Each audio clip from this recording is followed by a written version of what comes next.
Seltzer Kings. Podcasts.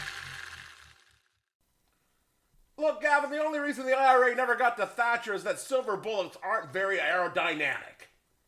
Ass. The following podcast contains tobacco, swear words, and yes, alcohol. Explicit language.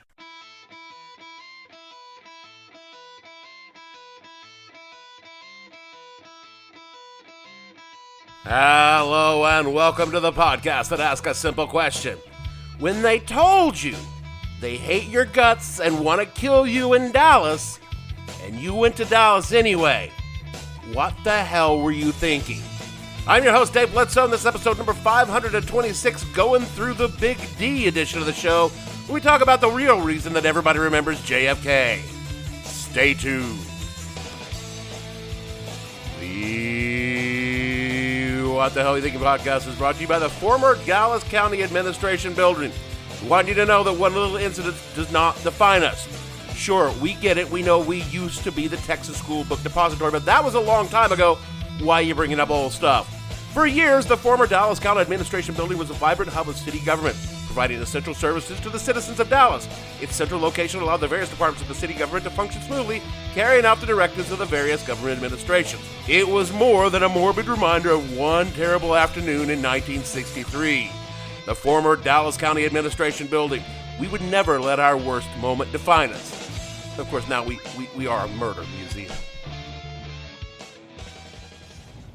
From Dallas, Texas, the flash, apparently official, President Kennedy died at 1 p.m. Central Standard Time, 2 o'clock Eastern Standard Time, some 38 minutes ago.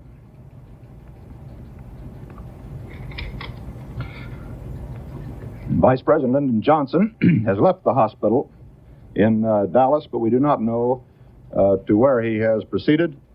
Presumably, he will be taking the oath of office shortly and become the 36th President of the United States.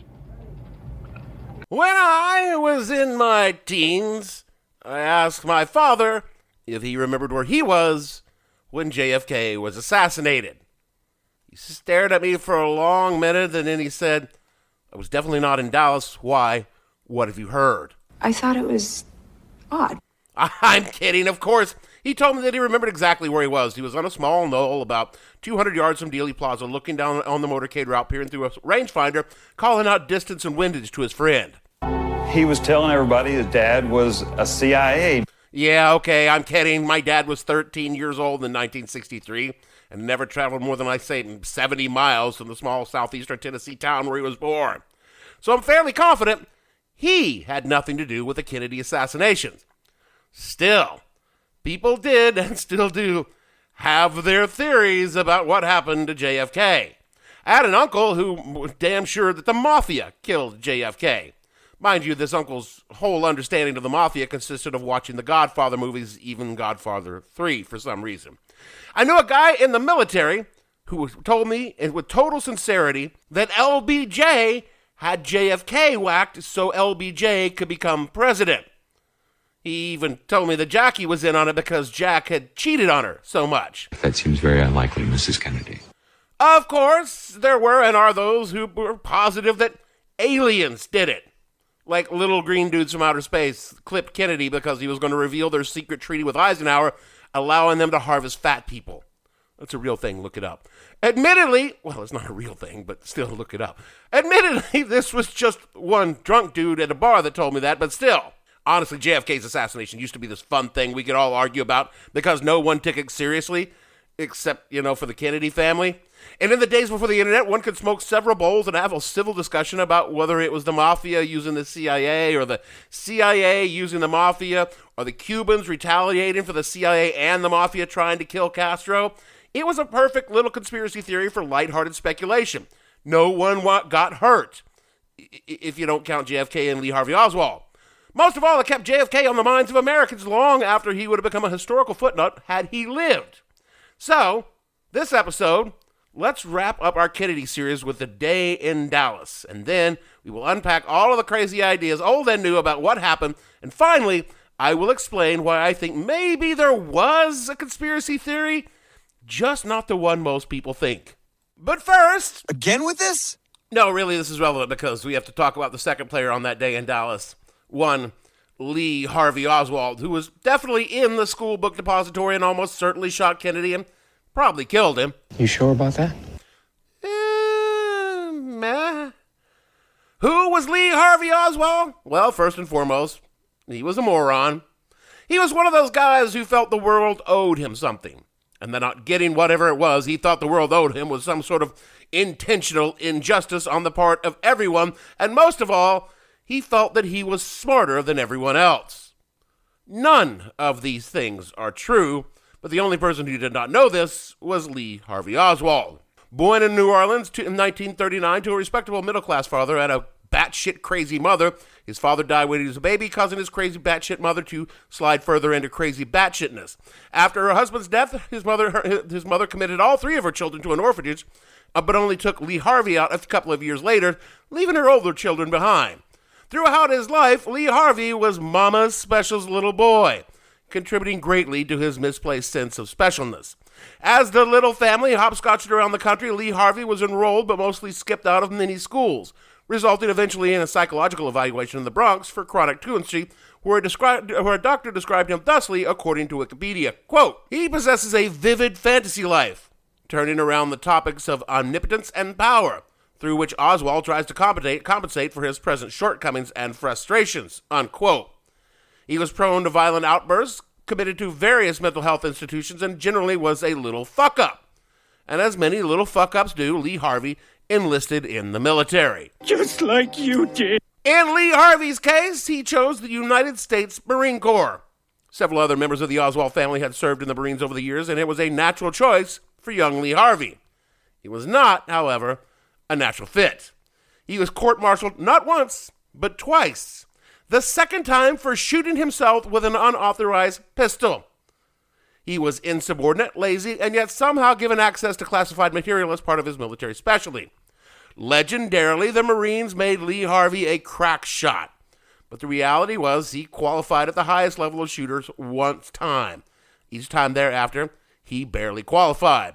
And while a Marine barely qualified marksman is one step above an average shooter, well, a big step above an average shooter, they are not super snipers by any stretch of the imagination. And finally, the last thing making Lee Harvey not the best Marine was that he was an open and avowed communist in the 1950s, which I would like to remind you that he was given a classified clearance, all the while admitting to anyone that would stand there for more than 3 seconds that he was a fucking communist. If you should figure out how that happened, you should get back to me.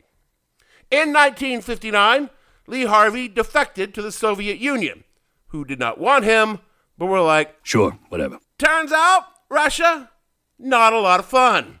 Lee Harvey wrote in his diary in 1961, again from Wikipedia, quote, I'm starting to reconsider my desire about staying. The work is drab and the money I get has nowhere to be spent. No nightclubs or bowling alleys, no places for recreation except the trade union dances, unquote. So, he undefected back to the United States, which was allowed for some reason. They even gave him like $400 and he came back to the United States with a new wife in tow and government money in his pocket. The little family settled in Dallas initially, but following the Oswald family tradition, just began moving around a lot, while Lee Harvey looked for work and extolled the benefits of communism to anyone who would listen, which was no one. Again, I would like to point out this was during a time when anti-communism was a national obsession. Lee Harvey apparently tried to kill a white right-wing activist months before his appointment with the president using a recently acquired Mannlicher Carcano rifle, missing his target, but giving him valuable practice for later. And oh yeah, he then tried to redefect back to the Soviet Union after he had undefected, but he was unable to connect with the Russians who did not want him the first time, and they definitely did not want him now. So it was November 22nd, 1963. This dipshit megalomaniac would cross paths with the philandering son of a competent megalomaniac in Dealey Plaza, Dallas, Texas. As I mentioned in the last episode, Jack was in Texas as part of the run-up to the re-election campaign in 1964. He'd only barely squeaked out a win in Texas in '60, and rumors swirled that was only because LBJ had done some fishy shit to get him over the finish line. So JFK needed to shore up his base, and they were roiled by the glacial change of the Democratic Party from rabid, ravening racists to quietly closeted racists, and were losing ground to the GOP, which had gone out of its way to pick up the ravening racist baton, and was trotting into the future with it. Kennedy was here to broker a truce between the mildly liberal Senator Ralph Yarborough and the very conservative Governor John Connally. You should know that there were some very clear warnings that JFK was not popular in Texas and very unpopular in Dallas, because even during the civil years of American politics, there were threats to presidents that were fairly common, but these were clear and specific threats about going to Dallas, and they had been coming for months before the trip ever began. Pierre Salinger, who was JFK's press secretary at the time, according to an article on Medium.com, told JFK, quote, "I received a letter from a lady in Dallas saying, 'Tell the president not to come to Dallas because somebody's going to be out to kill him.' I was stunned by this letter, and I went to see the president, and I said, 'Look, this is a warning. I mean, you really got to be careful when you go to Dallas,' unquote." Kennedy's personal secretary, a real secretary, not one of the women that he banged that he calls secretaries, warned him that she was hearing from multiple sources people in Dallas were planning on killing Kennedy. Adlai Stevenson, who was then the UN ambassador, was delivering a speech in Dallas where, again from Medium, quote, "He ran into thousands of picketers at a raunchy crowd. One man screamed, 'Kennedy will get his reward in hell, and Stevenson is going to die.' After his speech, a woman hit him over the head with a picket sign," unquote. And Senator William Fulbright warned Kennedy, quote, "Dallas is a very dangerous place. I wouldn't go there. Don't you go," unquote. The chairman of the Texas Democratic Party told the White House that he would, quote, "feel better if the president's itinerary did not include Dallas," unquote. And even evangelist and advisor Billy Graham tried to warn JFK not to go to Texas. JFK just brushed off all these statements with something like, "If anyone is crazy enough to want to kill the President of the United States, he can do it. All he must be is prepared to do is to give his life for the President's, and I can't live a life where I'm afraid to go out in public. Do you know if the assassins want to get me, they can get me in church. I'm still going to Dallas," unquote. Also, he probably heard that Dallas score a ton of pussy. On the night of November 21st, JFK and Jackie touched down in Fort Worth and checked into the Hotel Texas. Jackie went to bed, and Jack ordered a bunch of hookers. Huh? I never heard that before. I'm just guessing. On the morning of the 22nd, the President and the First Lady hopped in a limo, had breakfast with important people, and began a 10-mile trip through Dallas in an open-top convertible limousine. In the front seat rode Texas Governor John Connally with his wife, with JFK and Jackie in the back seats. The Secret Service drove ahead and behind the limo, while Dallas police officers controlled traffic as the motorcade passed through the city. Along the route, a fair number of Dallas residents lined the streets to wave at the president, a crowd large enough to cause the governor's wife to say to the president, "Why, Mr. President, they can't make you believe now that there are not some in Dallas who love and appreciate you, can they?" And Kennedy's reply was, "No, they sure can't," unquote. This was said just as they entered Dealey Plaza, and they are the last words that John Fitzgerald Kennedy ever said. It's like rain. Lee Harvey's preparation for that day started well before Kennedy's arrival. Now look, there was nothing in evidence that showed that Lee Harvey Oswald was particularly obsessed with JFK. It isn't like JFK fucked his wife or anything. It appears the idea to kill Kennedy was Lee Harvey Oswald just being Lee Harvey Oswald, a desperate need to be noticed. As far as can be pieced together, the idea blossomed in his broken little brain when the local papers published the motorcade route through Dallas, and Lee Harvey noticed that it passed directly in front of the Dallas School Book Depository, where Lee Harvey just happened to be employed. Coincidence? Yeah, pretty much. The morning of the 22nd, Lee Harvey Oswald arrived at work with a long paper-wrapped parcel that he claimed were curtain rods. Because, sure, everyone brings drape hangers to work at the depository. As we now know, it was in fact a Mannlicher Carcano rifle. Lee Harvey Oswald co-workers would later testify that they either saw him very little that day, or if they saw him at all, he was in places he had no reason to be and didn't seem to be working. This didn't arouse suspicion at the time, first because everyone was fucking off because the motorcade was going to pass by, and second, because Lee Harvey Oswald was well known to be fucking off when he ought to be depositing books. At 12:30 p.m., the motorcade entered Dealey Plaza.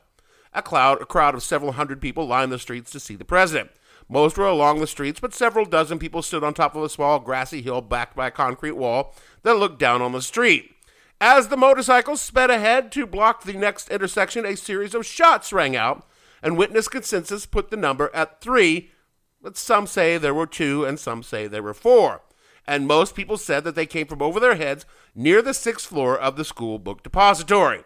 From the Warren Commission report, quote, Howard L. Brennan, a 45-year-old steam fitter, watched the motorcade from a concrete retaining wall at the southwest corner of Elm and Houston. He told the commission, well, then something just right after this explosion made me think that it was a firecracker being thrown from the Texas bookstore.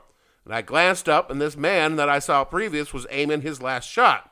Well, it appeared to me he was standing up, resting against the windowsill, with gun shouldered to his right shoulder, holding the gun with his left hand and taking positive aim, and fired his last shot. As I calculate, a couple of seconds.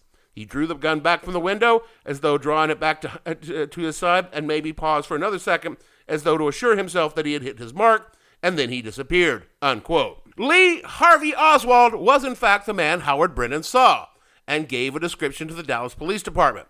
He had taken a position on the southwest corner of the depository on the 6th floor as the motorcade made the turn. He looked through his scope and fired 3 shots in rapid succession at Kennedy. Officially, the first shot missed entirely. The second shot struck JFK in the upper back, exited through his throat, and struck Governor Connally in the front seat. The third and final shot struck JFK in the head, killing him. The famous Zapruder footage shows the aftermath of that third shot. Back and to the left. Lee Harvey Oswald then hid the rifle behind some boxes of school books and went downstairs to get an ice-cold Coca-Cola from the machine.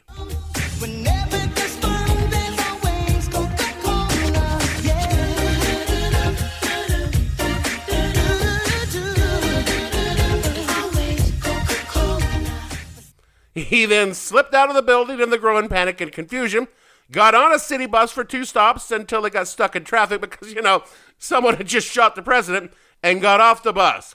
He walked to a place where he could get a cab, went home, got a pistol, left again, killed a Dallas cop, and then went to watch a movie.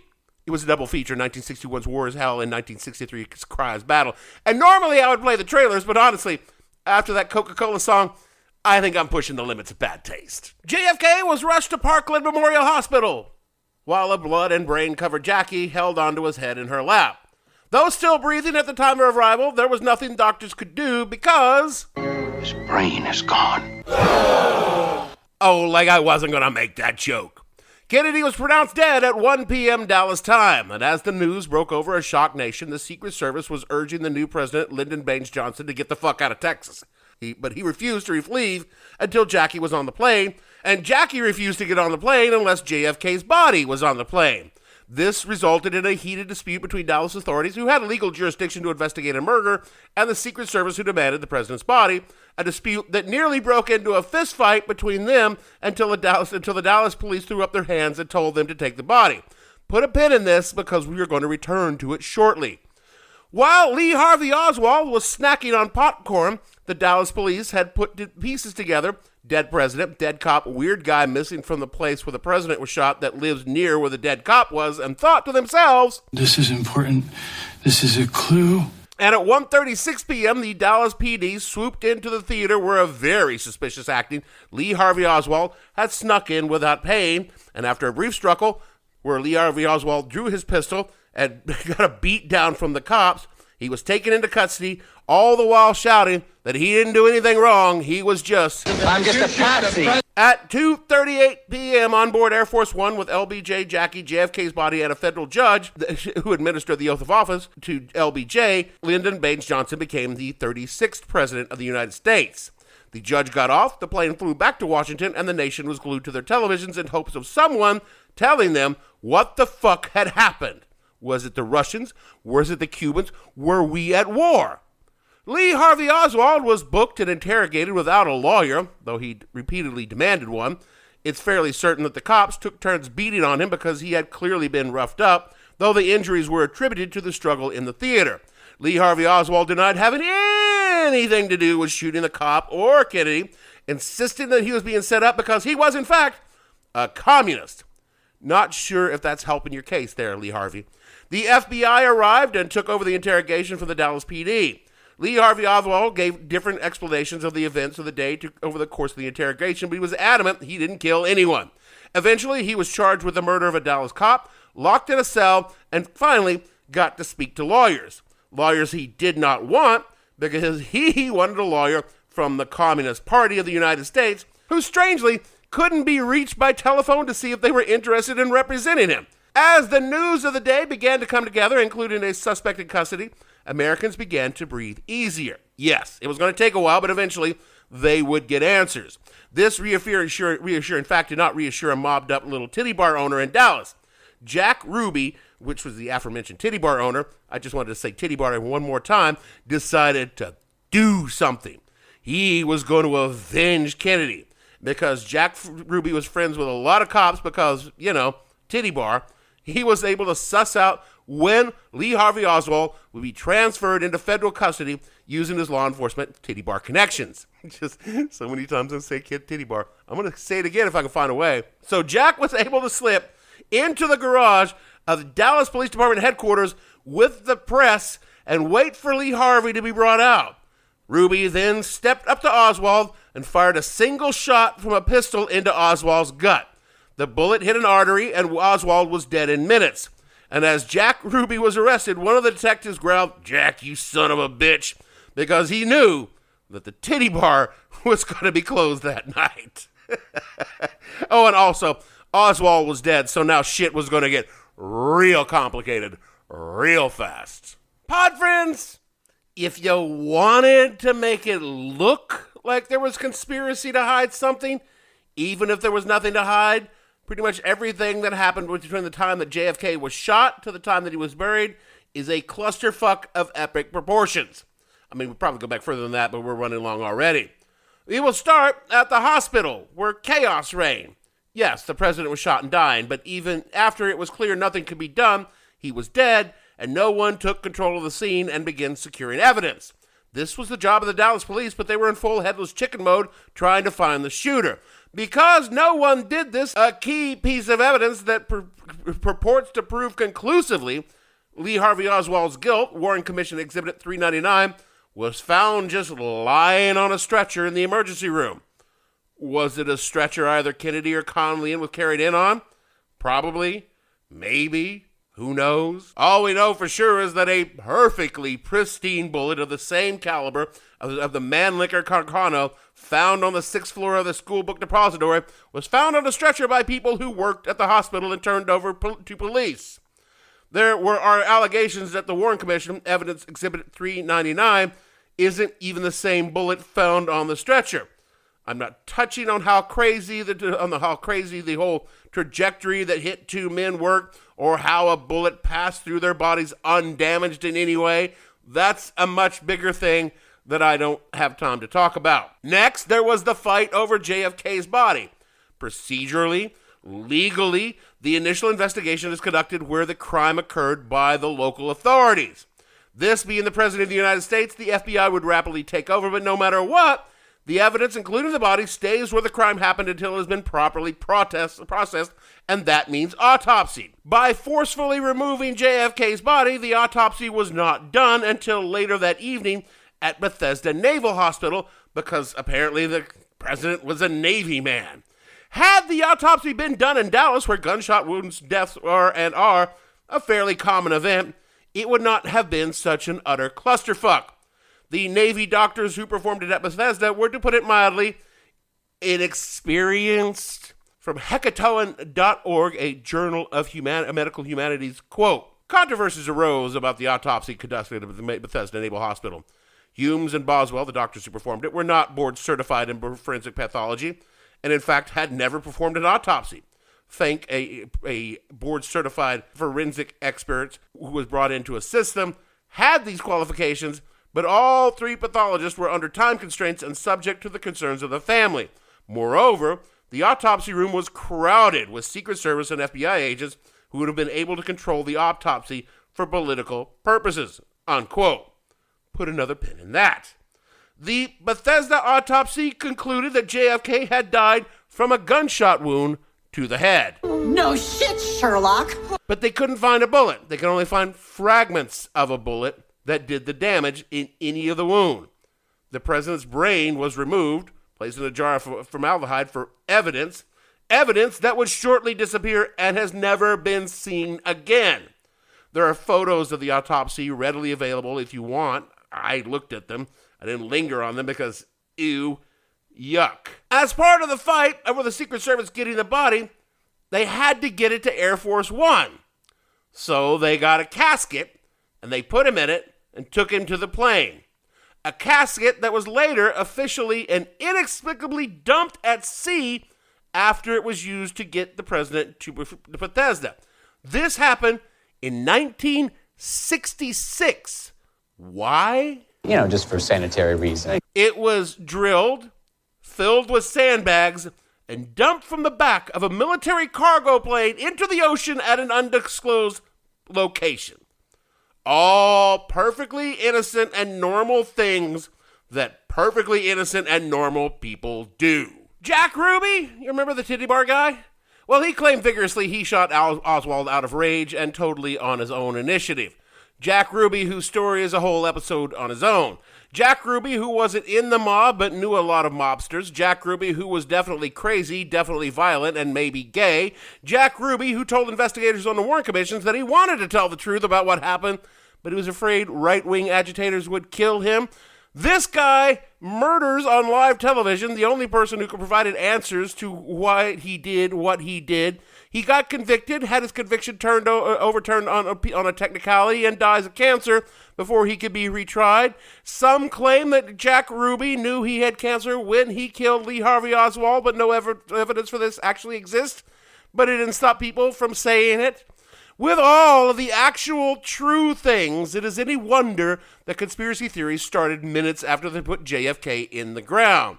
They were so bad that LBJ impaneled a special commission to investigate what happened, headed by the Chief Justice of the Supreme Court and staffed by various politicians and experts, called the Warren Commission.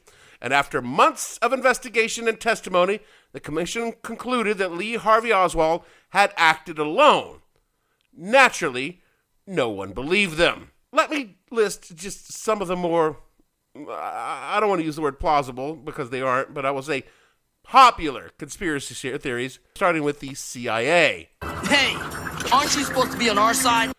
After the Bay of Pigs, JFK lost all confidence in the CIA, and in return, the CIA hated Kennedy for being soft on communism. So either the CIA knew all about Lee Harvey Oswald and used Lee Harvey Oswald as a patsy to cover up their gunman, or simply covered up information about Lee Harvey Oswald and his plans to whack the president. There's actually some credibility to this, but it's all after the assassination, and it's mostly a face-saving measure by the CIA. Staying inside the government, some believe that either deep state or shadow government, consisting of wealthy and influential men, had Kennedy clipped. Or it was the military-industrial complex who were worried that JFK would cut defense spending. Or it was LBJ himself who ordered the killing because he hated JFK and wanted to be president. Or it was George Herbert Walker Bush, who worked for the CIA at the time. He was on the grassy knoll on behalf of any or all of the above. Naturally, fingers were pointed at the Soviets and the Cubans. The Cubans were the more popular because the CIA had tried and failed to kill Castro so many times and failed pathetically each time. Or it was the Cuban exile community in Miami who did it because JFK betrayed them at the Bay of Pigs. It's pretty clear that neither the Soviets or the Cuban government would risk nuclear war to take a president out, when just making it well known that he was a total man-whore would have accomplished the same thing without risk. And the Cuban exiles were too busy starting the cocaine trade to start to do the job. See episode number 489 for details. That's a plug. Or the mafia killed JFK. Robert Fitzgerald Kennedy had been on a crusade to take down La Cosa Nostra for the entire Kennedy administration, and it was no secret the mafia seriously contemplated killing Bobby.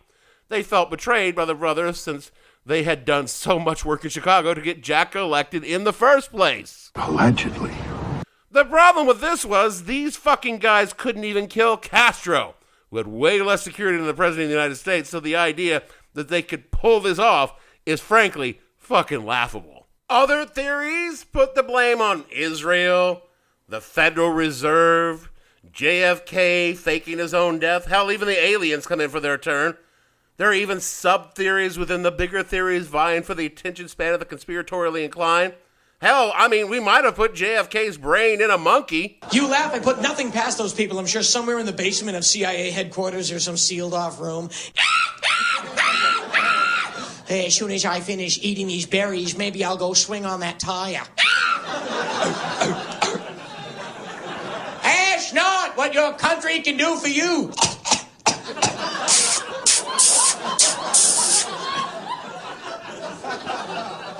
A couple of guys bringing on a female monkey in a yellow Marilyn Monroe wig. Go get him, champ. So, still in school? I hurl my feces at the wall because it's there. But all of the theories share one common thread between them. They're long on details, but very, very short on actual proof. There is one theory, a quiet one that never gets a lot of attention, that I find believable without exactly believing, and it has to do with the Secret Service. Now, I worked a couple of times with the service during my times in the military and once afterwards, and they were, without question, professional, serious people, committed to doing a hard job and doing it well. But they also like to get fucked up and have a good time. When the work was done, they decompressed with a shit ton of booze and occasionally accommodating women. Sometimes those women were professionally accommodating. This was in the 90s. Back in the 60s when President Fuckboy and his detail, well, let's just say they had a reputation for not always waiting for the work to be done before the women and the booze. The theory I most believe is laid out by ballistic experts by the name of Howard Donahue in 1992 in a book called Mortal Error. It's in the show notes. Look it up. Donahue confirmed that Lee Harvey Oswald could have made the shots the Warren Commission said he did. But that was the only thing he agreed with. He pointed out the shoddy ballistics testing, the implausible wound angles, and debunked the magic bullet theory, which said that JFK and Connolly had been hit by the same bullet at a near impossible trajectory. No, Donahue said, the shot that hit Kennedy, the shot that the autopsy said was the fatal wound, could have only come from a member of JFK's Secret Service detail, and he had a photo to verify it.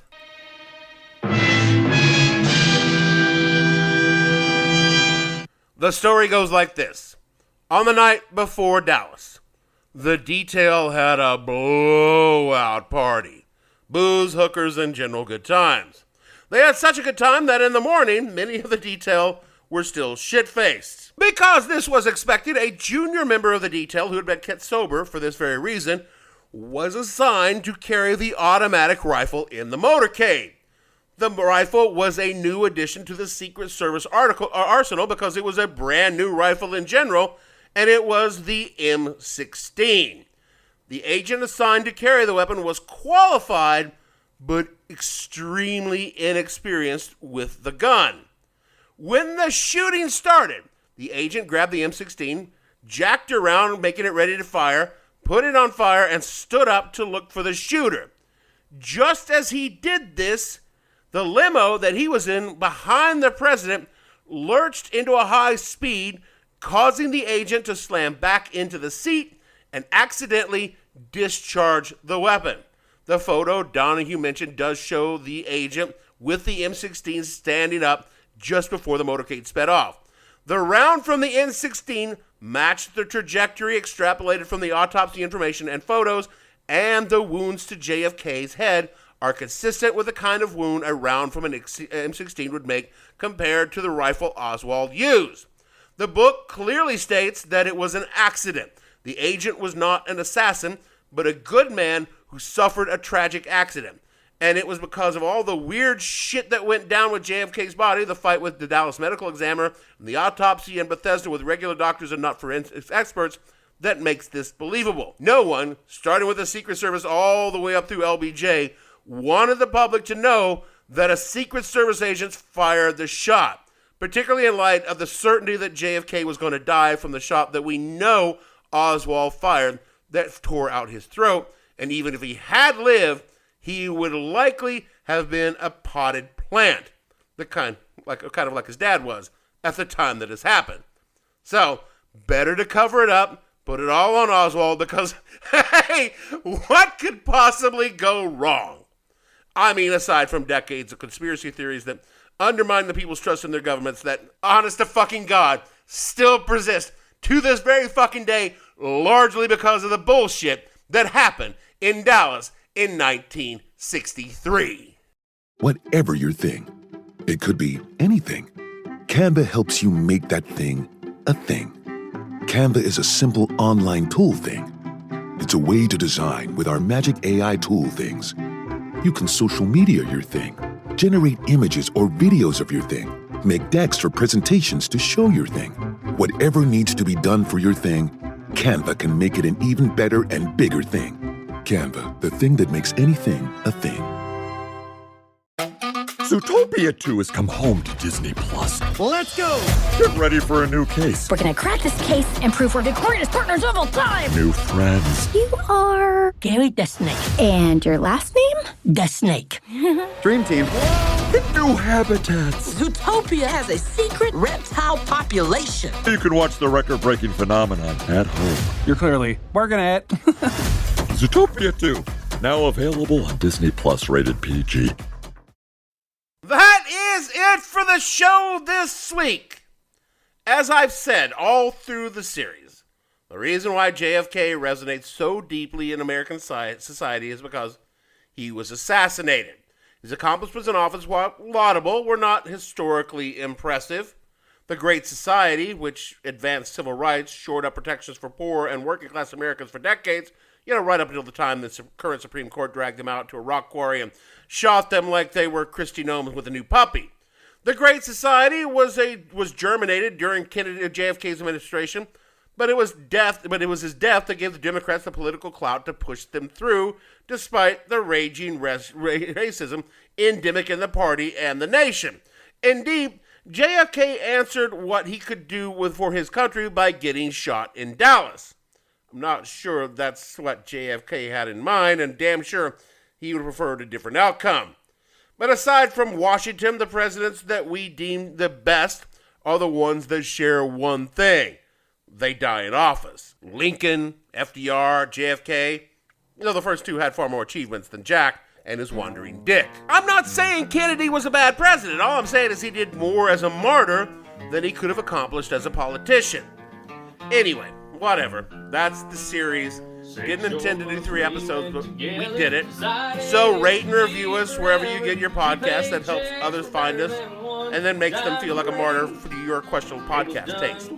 Kick us a buck on patreon.com/whatthehellpodcast, just like Gracie did last week. See you, Gracie, and thank you for it. Do all the things that Jeremy tells you to do in the closing credits, otherwise you'll have no choice but to pull my protective detail the next time I go out to a bar.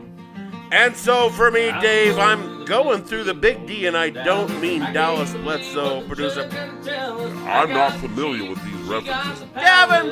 And all the fictional drunk members of our detail, we want to say that if you are a member of the Kennedy dynasty, maybe stay out of Dallas. And we'll see you all in 2 weeks.